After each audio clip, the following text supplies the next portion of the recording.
Hi,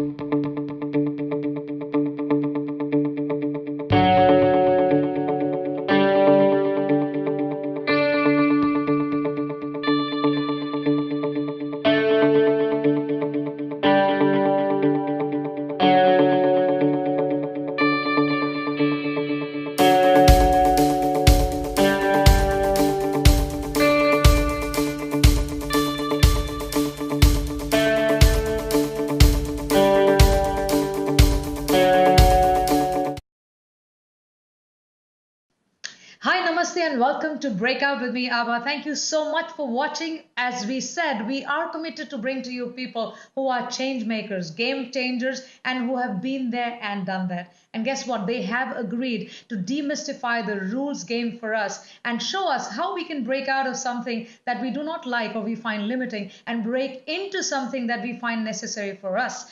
Because they teach us and they tell us that there is only one rule to life, and that is that there are no rules to life. Everything is figure outable. So my guest today is one such exceptional woman who is from Australia, and in her community she's known as a very innovative leader, a creative entrepreneur who has who has taken it upon herself, who leaves no stone unturned to help people achieve their goals and dreams. A very passionate woman. She will make you look up to the sky first, and then she will help you find a way to get there. That's who my guest today is, and her name is Catherine Plano. Catherine, how are you?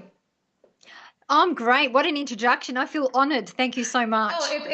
there was a lot more. So I just want to tell the viewers that you're also the founder of I Am Woman Project and the founder of, the editor-in-chief of the I Am Woman magazine. You work extensively around women, and you have a corporate background with 22 years of work experience in leadership, in mentoring, coaching, learning, development, and you work with some of the biggest corporations in and organizations in Australia. And how many people you said you've helped over 100,000 people achieve their goals? Personal and professional. I've lost count. You lost count. I mean, I'm just trying to put a number there, a nice number, but I think it's much more than that. Seeing your work background. So tell me, Catherine. Let us sort of start with who is Catherine? You know, where did she get all this energy, and why is she doing what she's doing?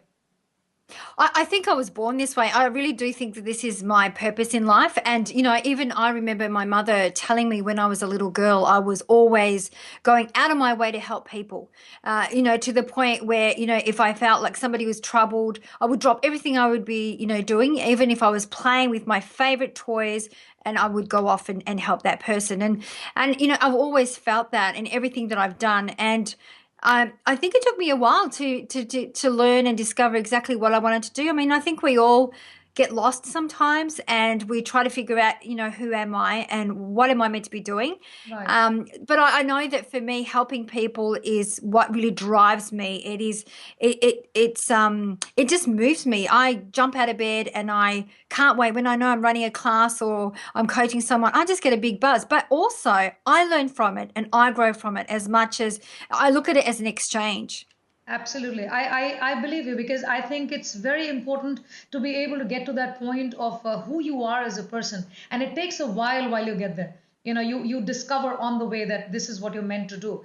So you've, Catherine, moved from a corporate environment to do what you're doing today. What made you take that leap? So this is our show is called Breakout, and people are listening to you and watching you just to understand that if Catherine can do it, they can do it too. So your movement from one place to the other, which was a very probably corporate environments are supposed to be expected to be and are understood to be very stiff and somewhat straitjacket and somewhat limited. And you took a leap from there to become one of the leading coaches in Australia.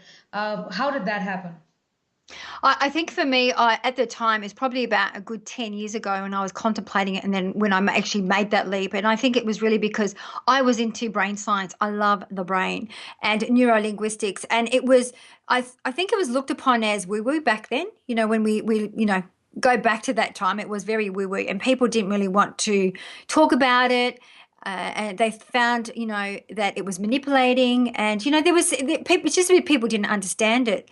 So I decided that I wanted to embark on this journey and really share the knowledge over the last odd 20 years of my learnings, and help empower people, because before I did that, before I used to do a lot of, I was, in my 20s, I used to have a healing center, and I used to do a lot of all the different types, from crystal healings to Reiki to you name it. I did it all. But I think for me the turning point was that people are still dependent on you, and it's not empowering people. And that's when I started my journey on to learning more about how can I empower people. I don't want people to be dependent on me. I want them to feel empowered, inspired by them. Right. And I think that was the turning point for me. And same coming out of corporate, it was, I felt this drive, and I knew that people were going to tap into it and do something with it. Right. Now, I am so, I mean, I'm listening to you, so I'm reminded of the time when I was a lawyer and I quit law after 10 years of law practice to do what I'm doing today. And it's such a huge, it's a small shift for us, but everybody thinks it's huge. But we know in our minds that, why we're doing what we're doing. And empowerment and helping people is something so gratifying in terms of knowing your gifts and talents and using them for the right reasons. Tell me, Catherine, your website says transformation is your middle name, and you are Yes. leading people to think big, move big, and do the big stuff. And how do you do that? I love to push the boundaries. I love to challenge people. And I think that we all become very complacent, and very much, we're a creature of habit, and we become complacent and we get stuck in our beliefs. And I really like to push those boundaries. And I do lots of different types of programs. And at the end, I guarantee my work that I guarantee you will be transformed. You will not be the same person once I'm finished with you. So that's, and everyone's journey is different. It depends on lots of things. Depends on their past. Depends on exactly what they're going through. All right. But that's why I say transformation is my middle name, because that is what I do. I transform people's lives. Yeah, you said you love the brain and the neuroscience, and you're using tools and strategies from that field to transform people's belief systems, to help them master their mindsets. Give us a couple of these things that people could probably just pick up now and say, okay, this is something I can do now. If I were to shift Gosh, my this mindset, I mean, small things that what is it that we could do? Okay, so shifting your mindset is some of the things that I talk about is we are very much, if you have a look at, and there's been a lot of talk over time that people only use 10% of their brain. And in actual fact, neuroscience says anything between 3 to 5%. But let's be generous. Let's say we only use 5% of our conscious mind, which means that 95% of the time we are at unconscious. And unconscious means that we have got these limiting beliefs, old programming, old habits. So to make these changes, we need to become more conscious. And to do that is to maybe 5 minutes, because I say 5 minutes because I like to do things as, taking little steps. So 5 minutes a day, if you can walk away from an environment and just be with you, connect with your thoughts. What am I thinking? What am I feeling? And really connect with you every 5 minutes. This is a way you're going to be more conscious about what you're doing. It could be as simple as that. It's some people call it being mindful, Right. mindfulness, where you are being present in the now and really focusing on what is going on with me right now. Right. So you're also you're helping leaders build teams. I mean, let me get there first. You're helping them build teams to have the right kind of conversation, meaningful conversation, and using the same tools and strategies coming from neuroscience and other things that you've done all your life to be able to create the best communicating teams. Tell us about that, because this is one of the key things in an organizational setup or a corporate setup where teamwork and team building is a very, very important thing.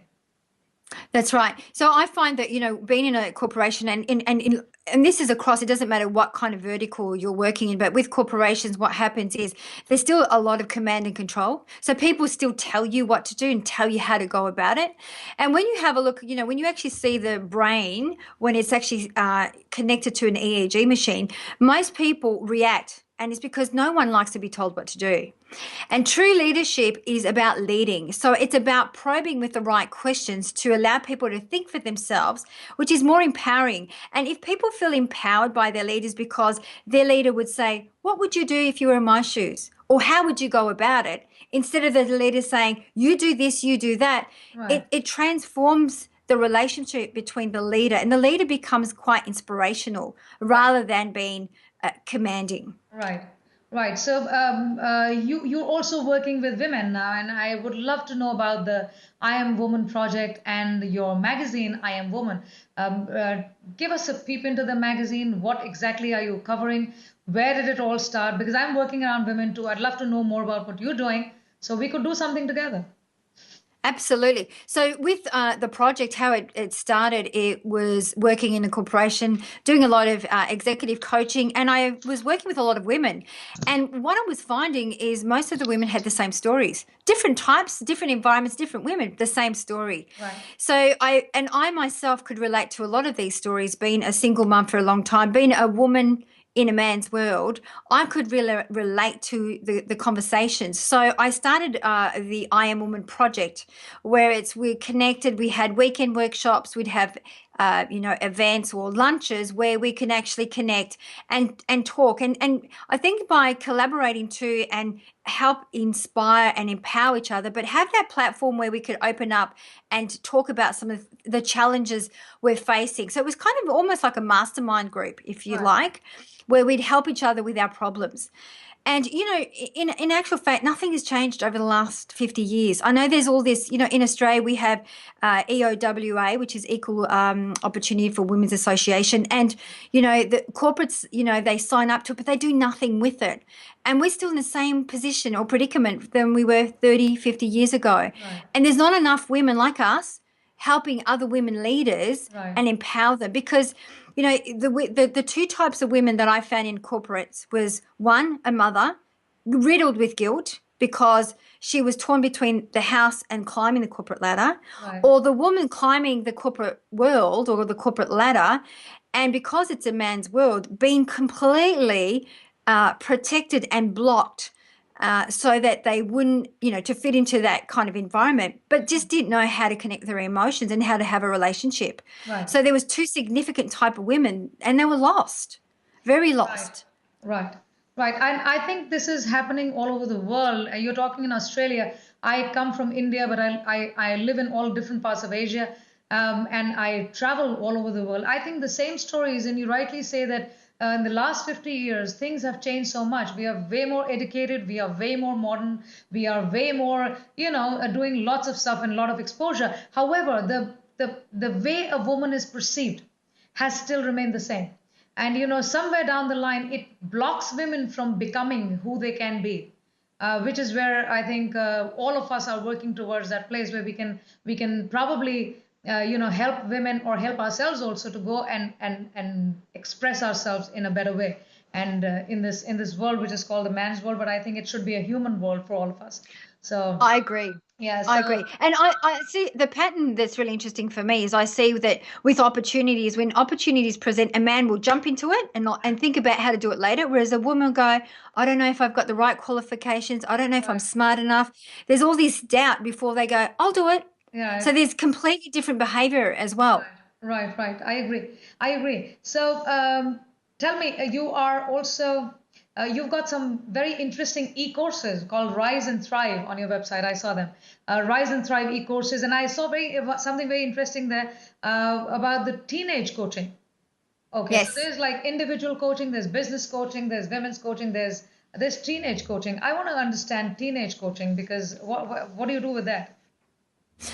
So the reason we started working there, I used to originally work with a lot of the schools actually, and did a lot of leadership programs within the schools, and that's why I continue to work with teenagers. And a teenager's brain, its prefrontal cortex, is not Right, fully developed till the age of 25. right, So working with them to make them understand that, and also making them aware of other things that, obviously if, they can't, because obviously they're going through their own hormonal journey, it's how to control your emotions, and then going into the emotional intelligent bit, right, and making them understand that it's okay to feel the way that they're feeling because that's part of growing up, right, creating some resilience around that. How do you become resilient when you're going through those emotions, right. and very much looking at their values and their drivers, and because quite often I think that teenagers and even young adults go and they're going from school to school and really not know what they want to do. Right. So it's about connecting with their passion and their purpose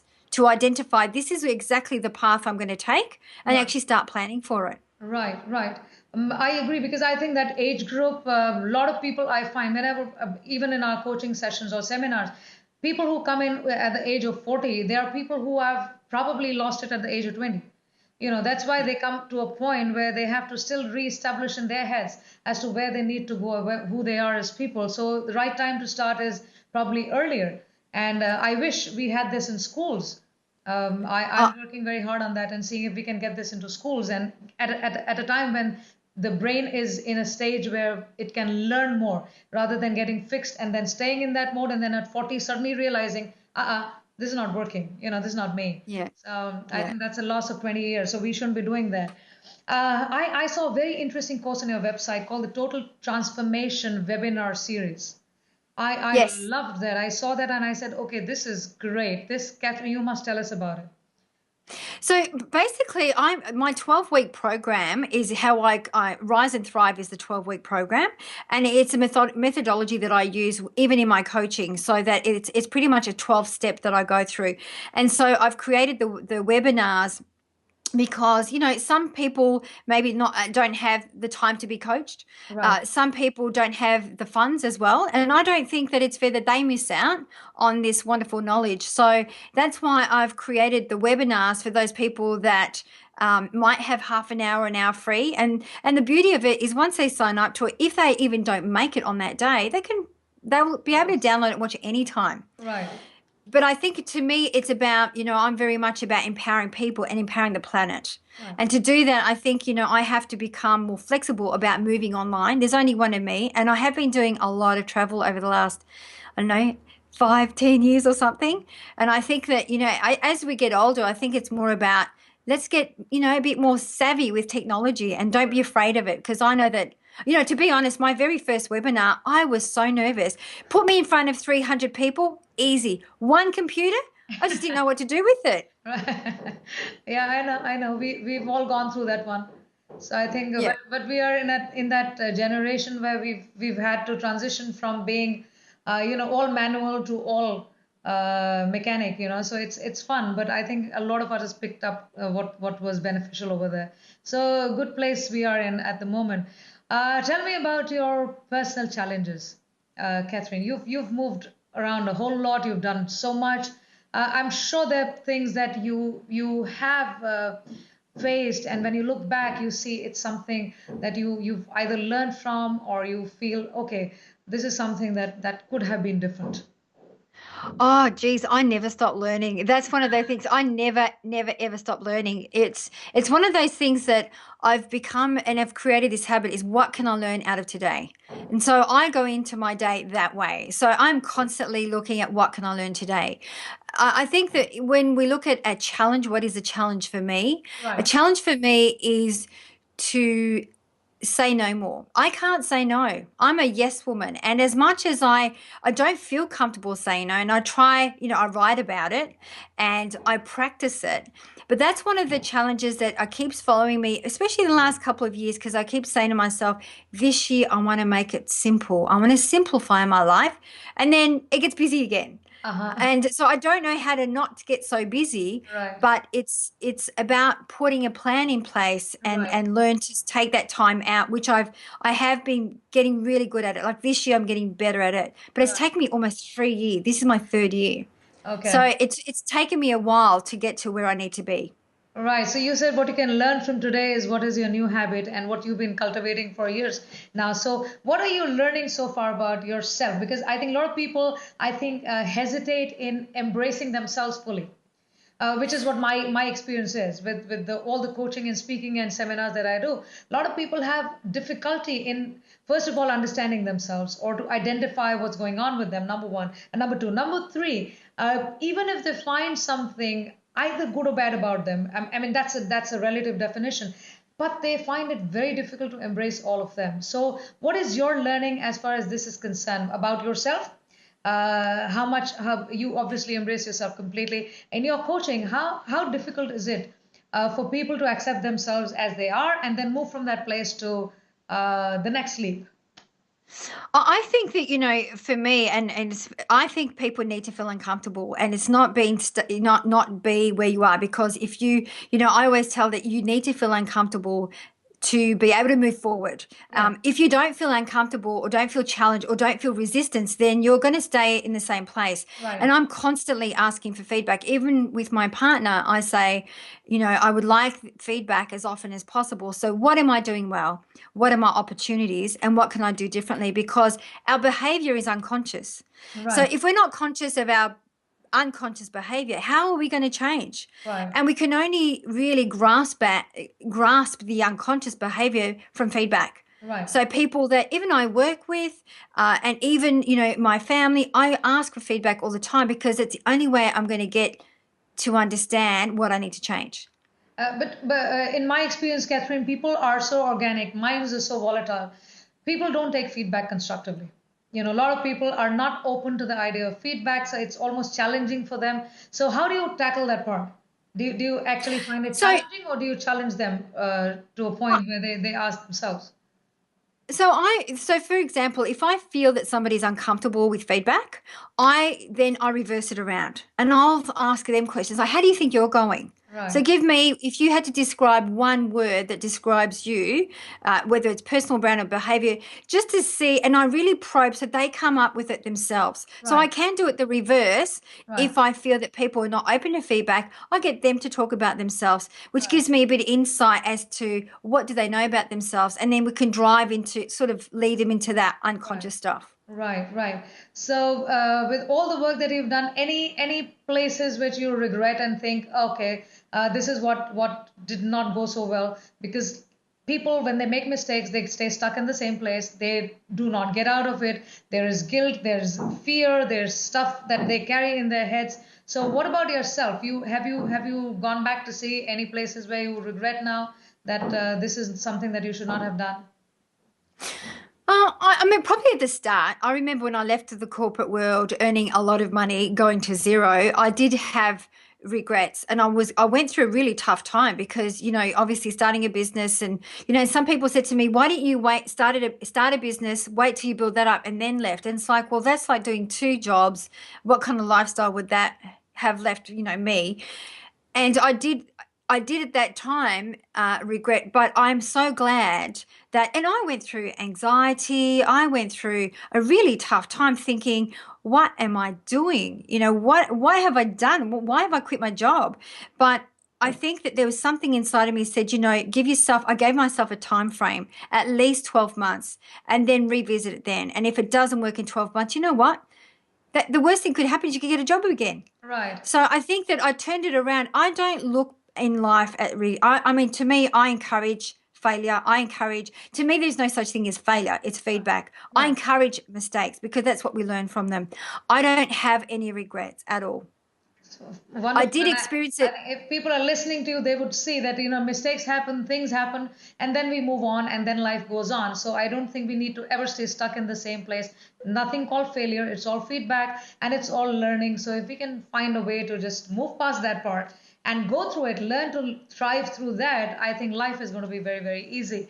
Um, what is your Can I just vision?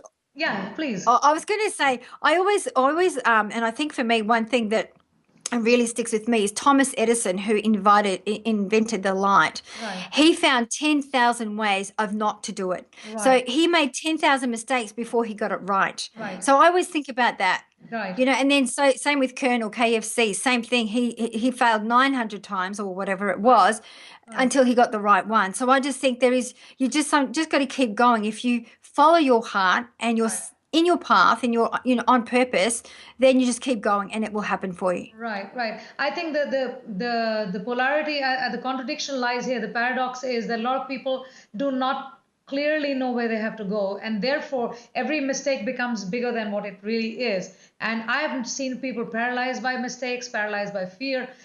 They just don't move forward. And so I think you're a great example in that sense to say, okay, we make mistakes and it happens every day, nuisance happens and we move forward from there and deal with it. So yeah, that's interesting. Let me ask you, what is your big vision of the real world? What do you think? Where should we be As a planet?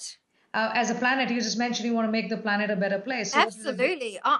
For me, I see one thing I did want to say about fear. I look at fear as it's false evidence appearing real. It's not real.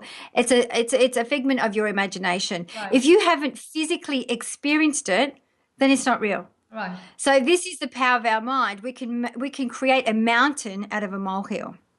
right. So we've got to remember that. How I see the planet, if only people believed in themselves, if only people could turn, instead of being external focus and turn their focus internal, Right. the world would be a different place. Absolutely. Absolutely. Yeah, I think because this show, our tagline for the show is breakout and lead from the core. So you got to go inwards, I think, to be able to start believing things and to be able to know who you are as a person and lead from there. So what would you like to say to the absolutely. girls out there? There are a lot of girls probably watching you, a lot of women watching you. What do you want to tell them? What's your one big message for for that part of the world? I always say, one of the things that I feel that it's, and I say this to a lot of the women that I work with, it's, we can change. And it's when you're talking about the internal world and external world, Right. if you're not happy with your environment, then seek inside because the change comes from within. And it's amazing how many women try to change their external world, change their Right. partner, change Right. their work. But if they can just turn that focus inwards and fix up the internal world, Right. it will reflect in the outer world. And I always say that if you see a situation or think a situation in a certain way, you will unconsciously behave that way and get those results. Right. So I always talk about these two women that I coach, these two executives, and they both hated each other. Couldn't stand. And I got brought into this organization to work with these two. Neither of them were going to leave their position. And working through with one in specifically who had probably more hatred towards the particular woman, I said to her, find one thing that you like about this person. It took us 3 weeks. But finally, when she found the one thing, and it was something that she could relate to, was that this woman was a mother. So I brought it back to her and I said, how are you at home as a mother? Are you at home the same way as you are at work? And she said, no. And I said, well, think about you with your children. So we started talking about that. And then we said, okay, how would she be with her children? She goes, oh, I said, focus on that for 21 days. Just focus on that one good thing. And then literally about probably 9 days later, she rang me up. She said, she's actually really good with numbers. Right. So the moral of the story is that we choose to see how it's how we choose to see our world. Right. And if we want to change it, we just need to see it differently, Right. think it differently, and we will unconsciously behave differently and get exactly those results. Right. That's how powerful we are.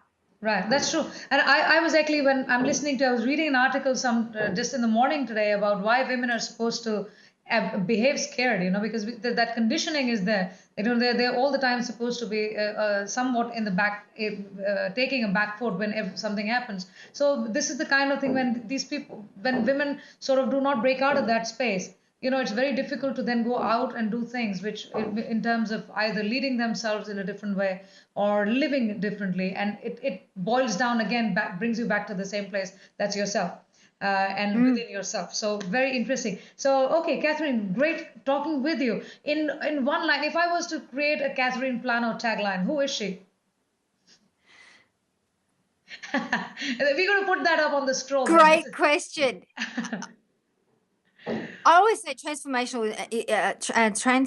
is my middle name, is one of the things that always sticks out for me because it's what I aim for. Right. So I think that transformation is one of those things that, when I talk about personal brand, and if it's one word that, that encompasses you, what would come to your mind? And Right.